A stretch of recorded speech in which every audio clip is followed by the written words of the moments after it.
لوط علیہ السلام کے حالات اور واقعات قرآن کریم کی روشنی میں آپ نے سنے۔ آئیے اب شروع کرتے ہیں یوسف علیہ السلام کا قصہ۔ قرآن کریم نے اس قصے کو احسن القصص کہا ہے۔ اس کے بارے میں اللہ تعالی نے پوری ایک سورت یعنی سورہ یوسف نازل فرمائی۔ اس قصے میں دو عظیم نبیوں کا تذکرہ ہے، سیدنا یعقوب بن اسحاق علیہ السلام اور یوسف بن یعقوب علیہ السلام کا۔ اپنے بھائیوں کی وجہ سے یوسف علیہ السلام کن حالات کا شکار ہوئے، آپ اس کا تفصیل سے ذکر سنیں گے۔ سورہ یوسف مکی ہے اور یوسف علیہ السلام کا قصہ اگرچہ ابتلاء و آزمائش کی داستان ہے، لیکن اس میں اور بھی بہت سے فوائد ہیں۔ سننے والا اس سے لطف اندوز ہوتا ہے، اپنے اندر رحم اور انس کے جذبات محسوس کرتا ہے۔ اس قصے میں ان حالات کی طرف بھی اشارہ ہے جو انبیاء کے ساتھ پیش آتے ہیں۔ عام انبیاء کے حالات واقعات سے معلوم ہوتا ہے کہ پہلے وہ آسودہ حال تھے، لیکن جب انہوں نے دعوت دی تو ان کی قوم نے انہیں جھٹلایا، پھر آزمائش کا سلسلہ شروع ہوا، پھر ان کی قوموں پر عذاب آیا۔ اس قصے میں معاملہ اس کے بالکل برعکس ہے۔ اس میں شروع میں ابتلاء آزمائش کا دور ہے، پھر آسانی اور فراوانی کی داستان ہے۔ ایسا کیوں ہوا؟ علماء کے اس بارے میں مختلف اقوال ہیں۔ عطا رحمت اللہ علیہ فرماتے ہیں، غمزدہ پریشان حال اگر یوسف علیہ السلام کے قصے کو سنتا ہے تو اس کے دل کو سکون ملتا ہے، وہ مطمئن ہو جاتا ہے، اس لیے کہ اس میں تنگی کے بعد آسانی ہے، مشکلات کے بعد اللہ کی نعمتوں کا نزول اس سے ظاہر ہے۔ سورہ یوسف سورہ ہود کے بعد نازل ہوئی۔ سورہ ہود میں انبیاء کرام کے تذکرے کے بعد قوم ہود اور قوم صالح کی تباہی کا ذکر آتا ہے، پھر ان اقوام کا تذکرہ ہے جو تباہ و برباد ہوئی۔ پھر سورہ یوسف عام الحزن میں نازل ہوئی۔ یہ وہ سال تھا جس میں نبی صلی اللہ علیہ وسلم کے چچا ابو طالب فوت ہوئے۔ ابو طالب ہر طرح آپ کا ساتھ دیتے رہے تھے، یہاں تک کہ رسول اکرم صلی اللہ علیہ وسلم فرماتے ہیں، قریش نے مجھ سے صحیح معنوں میں دشمنی کا آغاز ابو طالب کی وفات کے بعد کیا۔ ایک قول کے مطابق ابو طالب کی وفات کے صرف 3 دن بعد آپ کی پیاری اور محبوب بیوی، جنت کی عورتوں کی سردار، دنیا جہان کی افضل ترین عورتوں میں سے ایک سیدہ خدیجۃ الکبریٰ رضی اللہ عنہا اس دنیا سے رخصت ہو گئیں۔ انا للہ و انا الیہ راجعون۔ یہاں تک کہ ابن عباس رضی اللہ عنہما فرماتے ہیں، ان رسول اللہ صلی اللہ علیہ وسلم خط 4 خطوط ثم قال اتدرون لم خططت هذه الخطوط قالوا لا قال افضل نساء الجنة 4 مريم بنت عمران وخديجة بنت خويلد وفاطمة ابنة محمد وآسية ابنة مزاحم۔ رسول اللہ صلی اللہ علیہ وسلم نے 4 خط کھینچے، پھر صحابہ کرام کو مخاطب کر کے فرمایا، جانتے ہو یہ خط میں نے کیوں کھینچے ہیں؟ انہوں نے کہا ہم نہیں جانتے۔ تو آپ صلی اللہ علیہ وسلم نے فرمایا، جنت کی افضل ترین عورتیں 4 ہیں، ایک مریم بنت عمران، دوسری خدیجہ بنت خویلد، تیسری فاطمہ بنت محمد اور چوتھی فرعون کی بیوی آسیہ بنت مزاحم رضی اللہ عنہن اجمعین۔ سیدہ خدیجہ رضی اللہ عنہا اور ابو طالب کی وفات کا آپ صلی اللہ علیہ وسلم کو بہت شدید صدمہ ہوا۔ تب آپ کی تسلی کے لیے اللہ تعالیٰ نے سورہ یوسف نازل فرمائی اور آپ کو یقین دلایا کہ تنگی کے بعد فراخی ہوتی ہے، اور اس صورت میں سبق آموز واقعات اور عبرتوں کا تذکرہ یکجا کر دیا گیا ہے، جبکہ دوسرے انبیاء کے قصے قرآن اور احادیث میں مختلف مقامات پر ہیں۔ یہ قصہ قرآن کریم میں ایک جگہ کیوں ذکر کیا گیا، اس میں کیا حکمت تھی، اور باقی قصے مختلف مقامات پر کیوں بکھرے ہوئے ہیں، اس بارے میں علامہ قرطبی رحمت اللہ علیہ فرماتے ہیں، اللہ تعالیٰ نے انبیاء علیہم السلام کے قصے تکرار کے ساتھ ذکر کیے ہیں۔ ایک ہی بات کو بلاغت و بیان کے اصول کے تحت مختلف پیرائے میں ذکر کیا ہے۔ جیسا کہ ابراہیم علیہ السلام کا قصہ ہے، جب اللہ کے برگزیدہ فرشتے ان کے پاس آئے تو ان کے آنے پر ابراہیم علیہ السلام نے جو مہمان نوازی کی اس کو مختلف انداز میں بیان کیا گیا ہے۔ ایک جگہ فرمایا أن جاء بعجل حنيذ، وہ بغیر کسی تاخیر کے بھنا ہوا بچڑا لے آئے۔ دوسری آیت میں فرمایا فجاء بعجل سمين، پس ابراہیم فربا بچڑے کا گوشت لے آئے۔ ان دونوں جملوں کو جمع کرنے سے معلوم ہوا بھونا ہوا موٹا تازہ بچڑا پیش کیا گیا۔ مختلف جگہوں پر ان کا تذکرہ اس لیے کیا گیا کہ لوگ اس سے عبرت پکڑیں۔ علامہ قرطبی رحمۃ اللہ علیہ فرماتے ہیں یوسف علیہ السلام کے قصے کو ایک جگہ اور باقی انبیاء کے قصوں کو علیحدہ بیان کرنے کی ایک حکمت یہ بھی ہے کہ مخالف پر حجت قائم ہو جائے کہ وہ نہ مکرر کلام لا سکتے ہیں اور نہ ہی قصہ یوسف علیہ السلام کی طرح اکٹھا کلام لا سکتے ہیں۔ مطلب یہ کہ بلاغت کی ہر قسم میں دشمن پر حجت قائم ہو سکے۔ اللہ تعالیٰ کلام کو مکرر اور غیر مکرر لا کر قرآن کا اعجاز بیان کرنا چاہتے ہیں کہ اللہ چاہیں تو ایک قصے کو ایک ہی جگہ بیان کر دیں، چاہیں تو مختلف جگہوں پر بیان کر دیں۔ کوئی یہ نہ کہہ سکے کہ دیکھو قرآن میں یہ قصہ علیحدہ علیحدہ بیان ہوا ہے، میں اس کو ایک جگہ بیان کر سکتا ہوں، یا اس کے برعکس یہ نہ کہہ سکے کہ قرآن میں تو یہ قصہ ایک ہی جگہ بیان ہوا ہے، میں اس کو الگ الگ کر کے بیان کر سکتا ہوں۔ اب ہم اس قصے کا آغاز کرتے ہیں اور اسی طرح کرتے ہیں جس طرح اس کا آغاز اللہ رب العزت نے کیا ہے۔ بسم اللہ الرحمن الرحیم، الف لام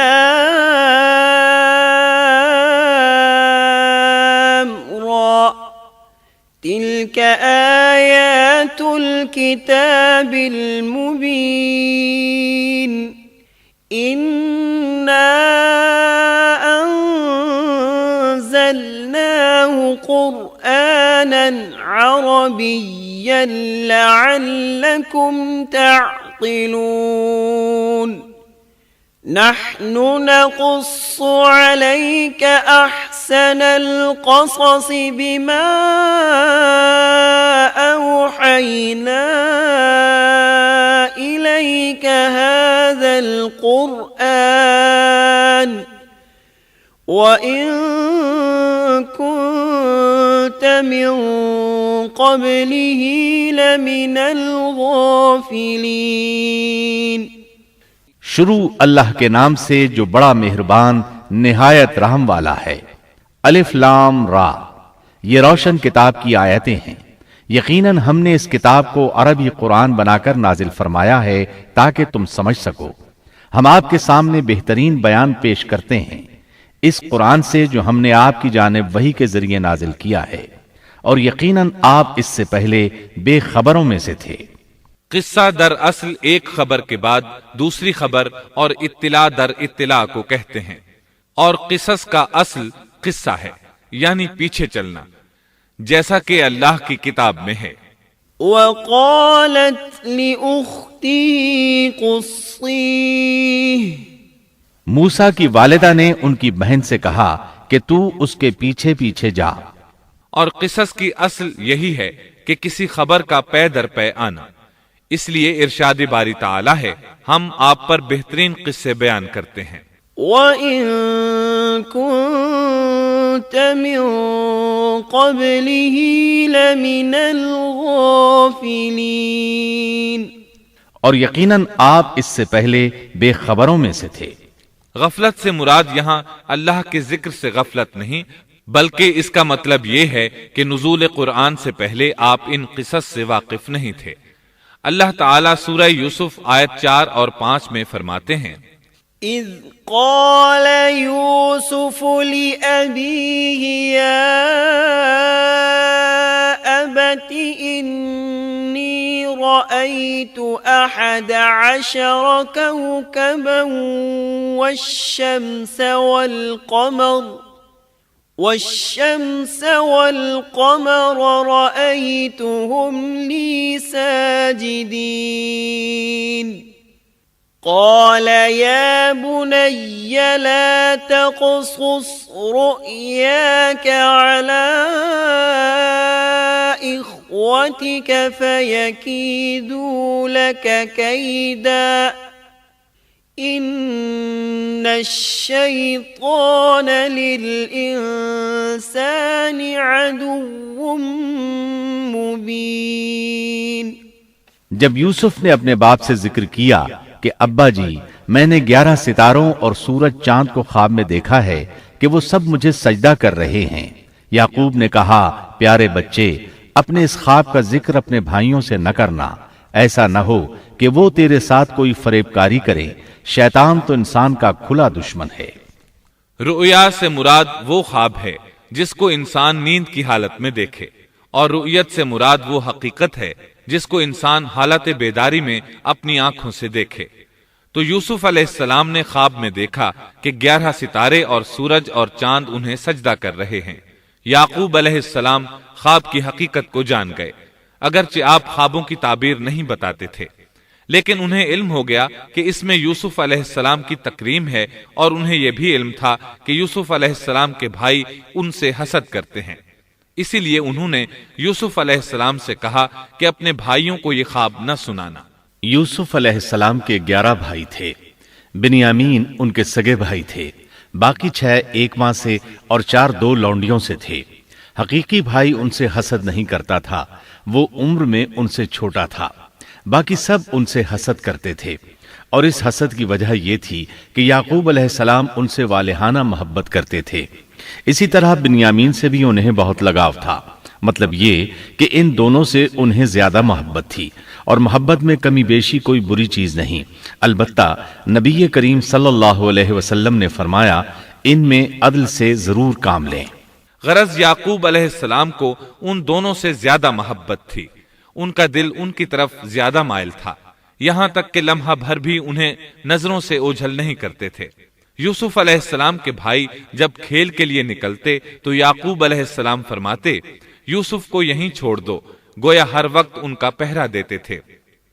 اللہ تعالیٰ سورہ یوسف آیت 6 میں فرماتے ہیں وَكَذَلِكَ يَجْتَبِيكَ رَبُّكَ وَيُعَلِّمُكَ مِن تَأْوِيلِ الْأَحَادِيثِ وَيُتِمُّ نِعْمَتَهُ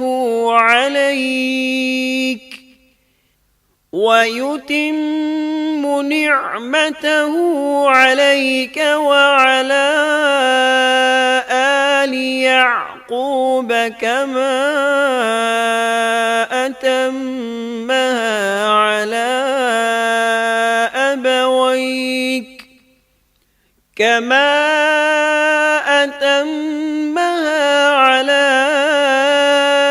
أَبَوَيْكَ مِن قَبْلُ إِبْرَاهِيمَ وَإِسْحَاقَ إِنَّ رَبَّكَ عَلِيمٌ حَكِيمٌ۔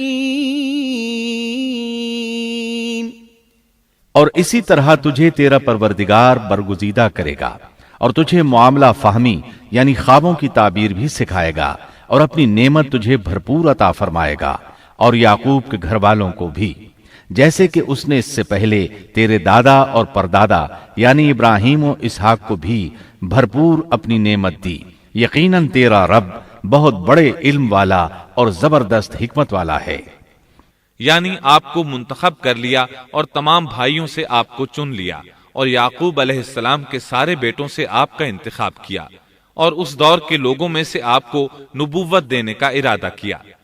مزید یہ کہ وہ لوگوں کو خوابوں کی تعبیر بھی بتاتے تھے، اور آیت میں جس نعمت کا ذکر ہے اس سے مراد نبوت کی نعمت ہے، اور یہ قصہ اللہ تعالیٰ نے نصیحت کے لیے ذکر کیا ہے۔ اللہ تعالیٰ سورہ یوسف آیت 7 اور 8 میں فرماتے ہیں لَقَدْ كَانَ فِي يُوسُفَ وَإِخْوَتِهِ آيَاتٌ لِلسَّائِلِينَ إِذْ قالوا ليوسف وأخوه أحب إلى أبينا منا ونحن عصبة إن أبانا لفي ضلال مبين۔ یقیناً یوسف اور اس کے بھائیوں میں دریافت کرنے والوں کے لیے بڑی بڑی نشانیاں ہیں، جبکہ انہوں نے کہا کہ یوسف اور اس کا بھائی بنسبت ہمارے باپ کو بہت زیادہ پیارا ہے، حالانکہ ہم طاقتور جماعت ہیں، کوئی شک نہیں کہ ہمارے ابا سری غلطی میں ہیں۔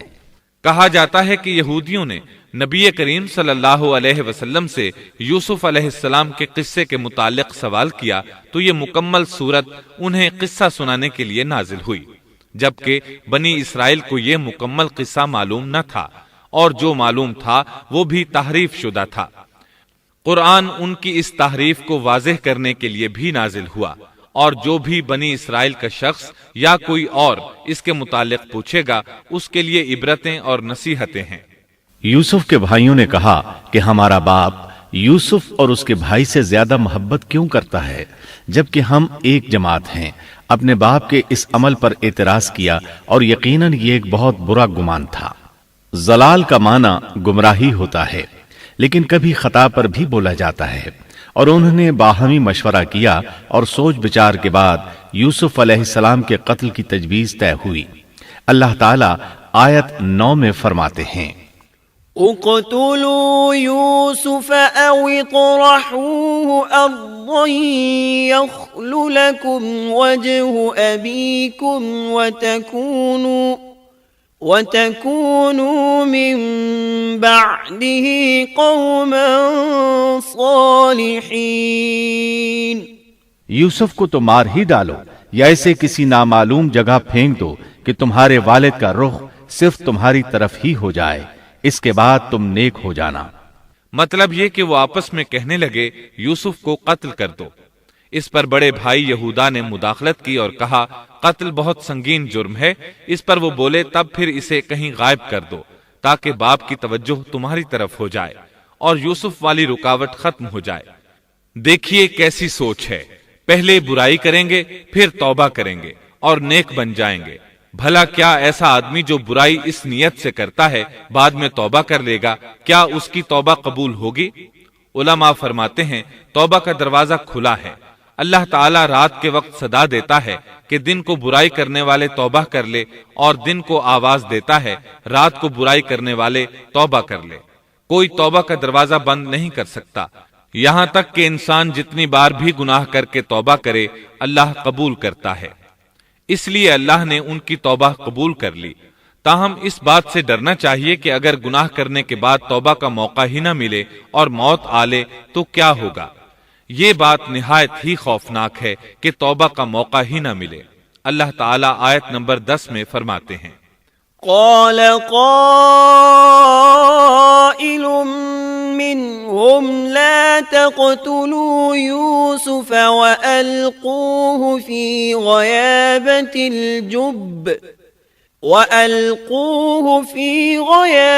الجب يلتقطه بعض السيارة إن كنتم فاعلين۔ ان میں سے ایک نے کہا یوسف کو قتل تو نہ کرو بلکہ اسے کسی اندھے کنویں کی تہ میں ڈالاؤ کہ اسے کوئی آتا جاتا قافلہ اٹھا لے جائے، اگر تمہیں کرنا ہی ہے تو یوں کرو۔ یہودا نے انہیں قتل سے روکا اور کہا قواسم کے راستے میں اموقی نام کا کنواں ہے، اسے اس میں ڈال دو، کوئی گزرتا ہوا قافلہ اسے اٹھا لے جائے گا، اس سے نجات ہی پانا چاہتے ہو تو یہ کام کرو۔ سب نے اس بات سے اتفاق کیا۔ اب اپنے باپ کے پاس گئے، باپ سے انہوں نے جو کہا آیت 11 اور 12 میں آتا ہے، قالوا يا أبانا ما لك لا تأمنا على يوسف وإنا له لناصحون أرسله معنا غدا يرتع ويلعب وإنا له لحافظون۔ انہوں نے کہا ابا آخر آپ یوسف کے بارے میں ہم پر اعتبار کیوں نہیں کرتے؟ ہم تو اس کے خیر خواہ ہیں۔ کل آپ ضرور اسے ہمارے ساتھ بھیج دیجئے کہ خوب کھائے پیے اور کھیلے، اور اس کی حفاظت کے ہم ذمہ دار ہیں۔ یعقوب علیہ السلام نے ان کی بات کے جواب میں جو کچھ کہا، آیت نمبر 13 اور 14 میں اس کا ذکر موجود ہے۔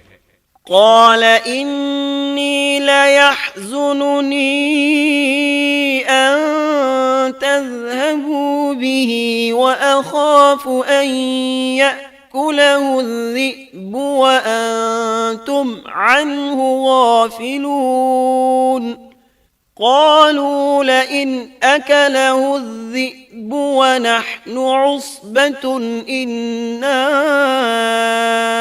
إذا لخاسرون۔ یعقوب نے کہا اسے تمہارا لے جانا مجھے تو سخت صدمہ دے گا، اور مجھے یہ بھی کھٹکا لگا رہے گا کہ تمہاری غفلت میں اسے بھیڑیا کھا جائے۔ انہوں نے جواب دیا کہ ہم جیسی زوراور جماعت کی موجودگی میں بھی اگر اسے بھیڑیا کھا جائے تو ہم بالکل نکمے ہی ہوئے۔ وہاں بھیڑیے کثرت سے تھے، اس لیے یعقوب علیہ السلام ڈرتے تھے۔ بیٹوں کے بار بار اصرار پر یعقوب علیہ السلام یوسف علیہ السلام کو ان کے ساتھ بھیجنے پر رضامند ہو گئے۔ اللہ تعالیٰ آیت 15 میں فرماتے ہیں، فلما ذهبوا به وأجمعوا أن يجعلوه في غيابة الجب وأوحينا إليه لتنبئنهم بأمرهم هذا وهم لا يشعرون۔ پھر جب اسے لے چلے اور سب نے مل کر ٹھان لیا کہ اسے غیر آباد گہرے کنویں کی تہ میں پھینک دیں، ہم نے یوسف کی طرف وحی کی کہ یقیناً وقت آ رہا ہے کہ تو انہیں اس ماجرے کی خبر اس حال میں دے گا کہ وہ جانتے ہی نہ ہوں گے۔ بعض روایات کے مطابق انہوں نے راستے میں یوسف علیہ السلام کو مارا پیٹا، برا بھلا کہا، اور ایسا کرنا ان کے لیے معمولی بات تھی، کیونکہ وہ تو قتل کے درپے تھے۔ آخر کار کنویں کے پاس پہنچے اور مشورے کے مطابق انہیں کنویں میں ڈال دیا۔ یوسف علیہ السلام کنویں میں ایک پتھر پر گرے، یعنی پانی میں نہ گرے۔ آپ اس پتھر پر بیٹھ گئے۔ اللہ تعالیٰ کی طرف سے انہیں تسلی دی گئی کہ آپ پریشان نہ ہوں، بہت جلد آپ کنویں سے نکلیں گے اور انہیں ان کے اس گھناؤنے فعل کے بارے میں بتلائیں گے، اور انہیں اس بات کا گمان بھی نہیں ہوگا کہ ایسا وقت بھی آئے گا۔ یوسف علیہ السلام کو کنویں میں ڈالنے کے بعد انہوں نے گھر جانے کی تیاری کی۔ آیت نمبر 16 میں آتا ہے، وَجَاءُوا أَبَاهُمْ عِشَاءً يَبْكُونَ، اور عشاء کے وقت وہ سب اپنے باپ کے پاس روتے ہوئے پہنچے۔ امام عامش قاضی شریح رحمت اللہ علیہ کی مجلس میں بیٹھے تھے۔ ایک عورت آئی، اس کا ایک آدمی سے جھگڑا تھا، وہ بہت شدت سے رو رہی تھی۔ عامش بولے، آپ دیکھتے نہیں یہ کس بری طرح رو رہی ہے؟ ان کا مطلب یہ تھا کہ یہ سچی ہے۔ قاضی شریح فرمانے لگے، یوسف علیہ السلام کے بھائی رات کو روتے ہوئے اپنے باپ کے پاس آئے تھے، پس فیصلہ رونے پر نہیں انصاف پر ہونا چاہیے۔ اب یوسف علیہ السلام کے بھائیوں نے باپ کو تفصیل سنائی۔ اللہ تعالیٰ اس کا ذکر آیت 17 میں فرماتے ہیں، قالوا يا أبانا إنا ذهبنا نستبق وتركنا يوسف عند متاعنا فأكله الذئب وما أنت بمؤمن لنا ولو كنا صادقين۔ اور کہنے لگے کہ ابا جی ہم تو آپس میں دوڑ میں لگ گئے اور یوسف کو ہم نے سامان کے پاس چھوڑا، پس اسے بھیڑیا کھا گیا۔ آپ تو ہماری بات نہیں مانیں گے، گو ہم بالکل سچے ہی ہوں۔ سو انہوں نے یہ بات بتائی، لیکن اس سے جھوٹ صاف ظاہر ہو رہا تھا، جیسا کہ اگلی آیت میں ہے، وَجَاءُوا عَلَى قَمِيصِهِ بِدَمٍ كَذِبٍ، اور یوسف کے کرتے کو جھوٹ موٹ کے خون سے خون آلود بھی کر لائے تھے۔ ابن عباس رضی اللہ عنہما فرماتے ہیں کہ انہوں نے بکری ذبح کی اور یوسف علیہ السلام کی قمیص پر اس کا خون مل لیا اور خون میں لت پت قمیص یعقوب علیہ السلام کے پاس لے آئے۔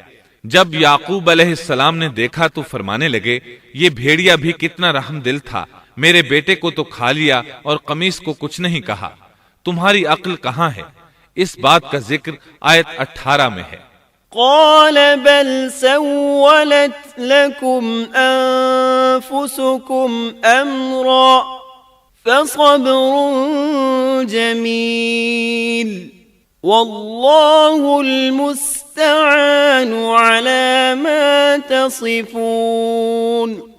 باپ نے کہا، یوں نہیں بلکہ تم نے اپنے ہی دل سے ایک بات بنا لی ہے، پس صبر ہی بہتر ہے، اور تمہاری بنائی ہوئی باتوں پر اللہ ہی سے مدد کی طلب ہے۔ ادھر دوسری طرف کیا ہوا؟ آیت 19 میں اللہ فرماتے ہیں، وجاءت سيارة فأرسلوا واردهم فأدلى دلوه قال يا بشرى هذا غلام وأسروه بضاعة والله عليم بما يعملون۔ اور ایک قافلہ آیا اور انہوں نے اپنے ایک پانی لانے والے کو بھیجا، اس نے اپنا ڈول لٹکا دیا اور کہنے لگا، واہ واہ، خوشی کی بات ہے، یہ تو ایک لڑکا ہے۔ انہوں نے اسے مال تجارت قرار دے کر چھپا دیا، اور اللہ اس سے باخبر تھا جو وہ کر رہے تھے۔ تفصیل اس کی یہ ہے کہ ایک قافلہ اس کنویں کے پاس سے گزرا جس میں یوسف علیہ السلام موجود تھے۔ انہوں نے پانی کی تلاش میں ایک خادم کو بھیجا، وہ کنویں تک پہنچا، اس نے کنویں میں ڈول لٹکایا، یوسف علیہ السلام اس ڈول میں بیٹھ گئے۔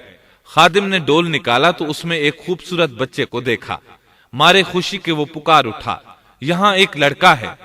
اس زمانے میں غلاموں اور لونڈیوں کی تجارت ہوتی تھی، انہیں خوف محسوس ہوا کہ کہیں یہ لڑکا ان سے چھن نہ جائے۔